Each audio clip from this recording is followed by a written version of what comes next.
আসসালামু আলাইকুম। স্ক্রিনে যাকে দেখতে পাচ্ছেন ওনার নাম হচ্ছে রিসাদ বিন হুসাইন। তো উনি আমাদের সাইফ মোবাইল টেকনোলজির একজন স্টুডেন্ট। ওনাদের ট্রেনিং এর প্রায় শেষের দিকে আমার ভিডিওটি করা। আমরা তাদেরকে মোবাইল ফোনের ফেস্টিং এসিগুলো উঠানোর সহজ সিস্টেম এবং গ্লু ক্লিনিং, রিবলিং এই সমস্ত টেকনিকগুলো দেখানোর পরে আমরা তাদেরকে প্র্যাকটিসের পর্যাপ্ত সময় দিই।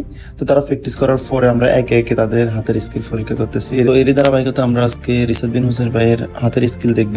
সে একটি ফেস্টিং এসি ভালোভাবে উঠিয়ে ক্লিন করে আবার রিবলিং করে সেটা ইনস্টল করতে পারে কিনা। এই সমস্ত কাজগুলো হচ্ছে প্র্যাকটিসের উপরে নির্ভর করে। যত বেশি প্র্যাকটিস করা যায় তত হাতের স্কিলটি ভালো তৈরি করা যায়। এই জন্য আমরা আমাদের এখানে মেইন ফোকাসটি থাকে প্র্যাকটিক্যাল এবং প্র্যাকটিসের উপরে। কারণ একটা স্টুডেন্ট যদি ভালোভাবে প্র্যাকটিস বা প্র্যাকটিক্যাল না দেখে তাহলে কিন্তু সে বাইরে গিয়ে প্রপারলি কাজ করতে পারবে না। ট্রেনিং শেষে বাইরে গিয়ে কাজ করতে হলে আপনাকে অবশ্যই প্র্যাকটিক্যাল এবং প্র্যাকটিসের দিকে নজর দিতে হবে।